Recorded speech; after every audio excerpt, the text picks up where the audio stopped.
The first time I realized my dad wasn't who they said he was is a day I'll never forget because it sent shockwaves through my entire life. I remember exactly where I was, what I was doing, how I felt. And the really crazy part is that I was in a professional environment. I was in my mid-20s. And there were other people around as I was having this revelation and literally feeling like everything I thought I knew was unraveling right before my eyes, but I was also in public.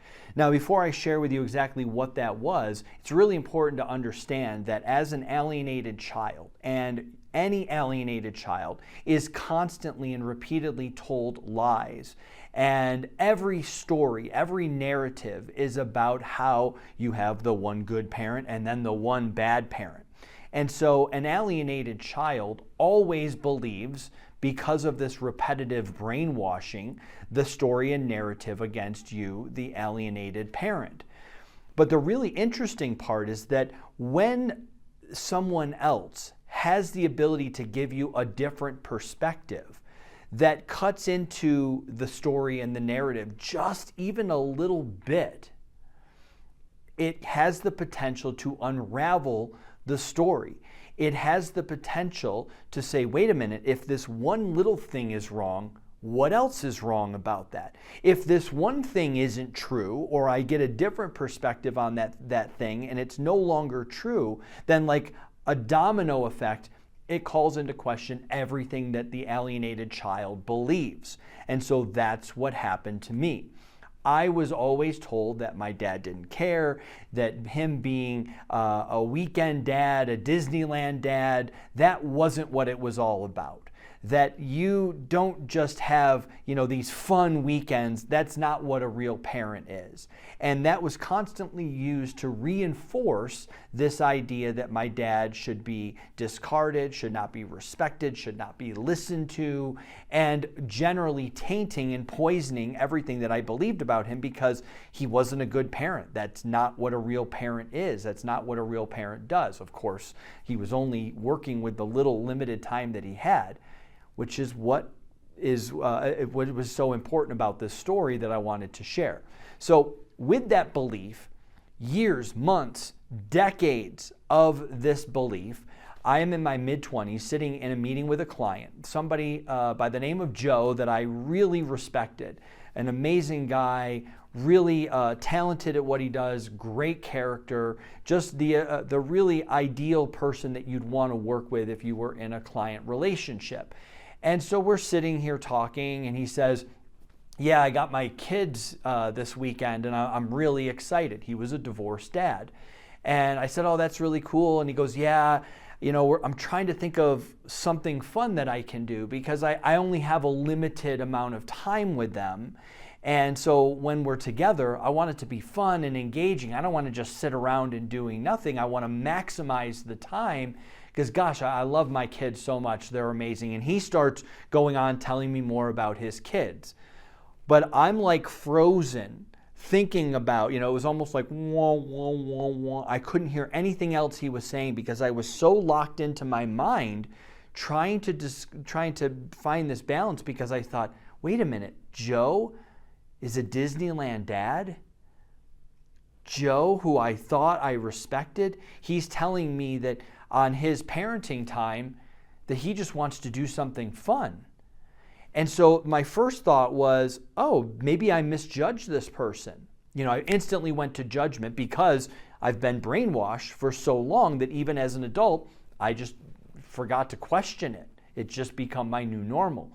So my first part is trying to understand that this person that I thought I knew perhaps wasn't the type of person, this good character person that I thought.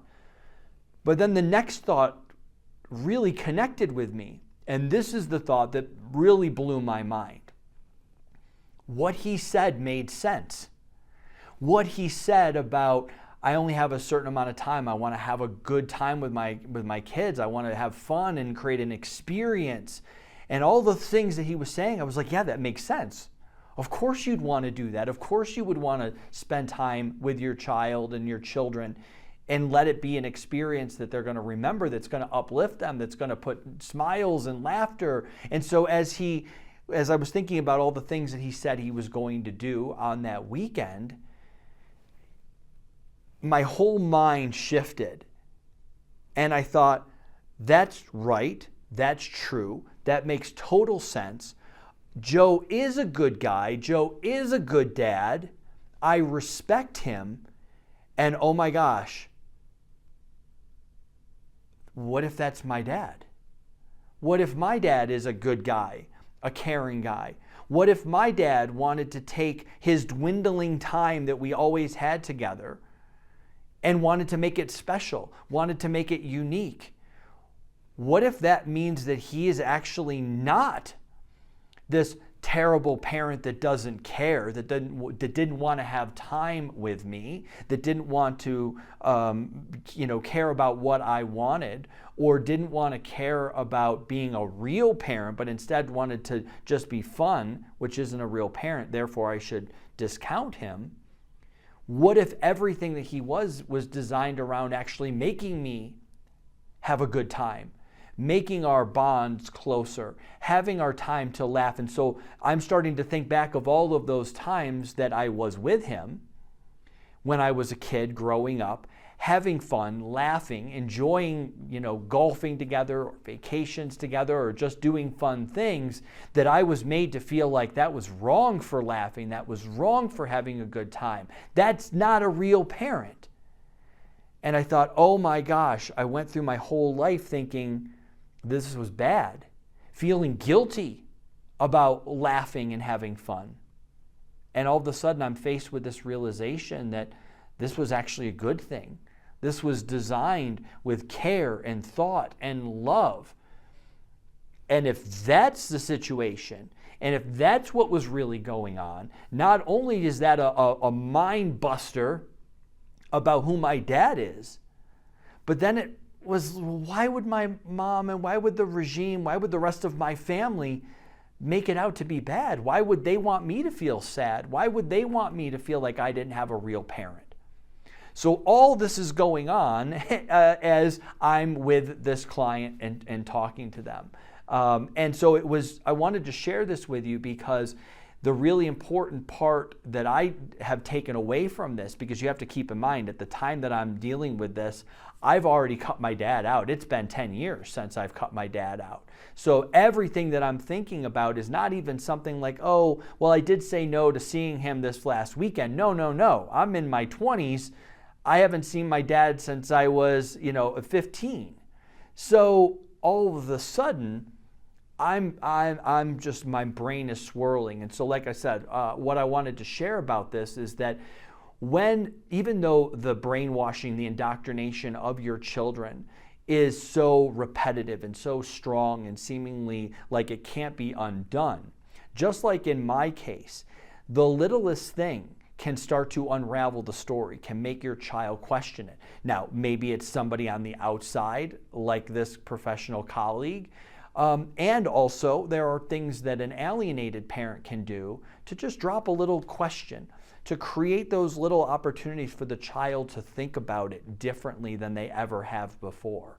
And so that's what has always gotten me really excited. How can I help create that moment within a parent's alienated child so that it starts putting that seed of doubt in their mind, so that they start questioning things a little bit more, so that once the question goes in their mind, they start seeing things differently.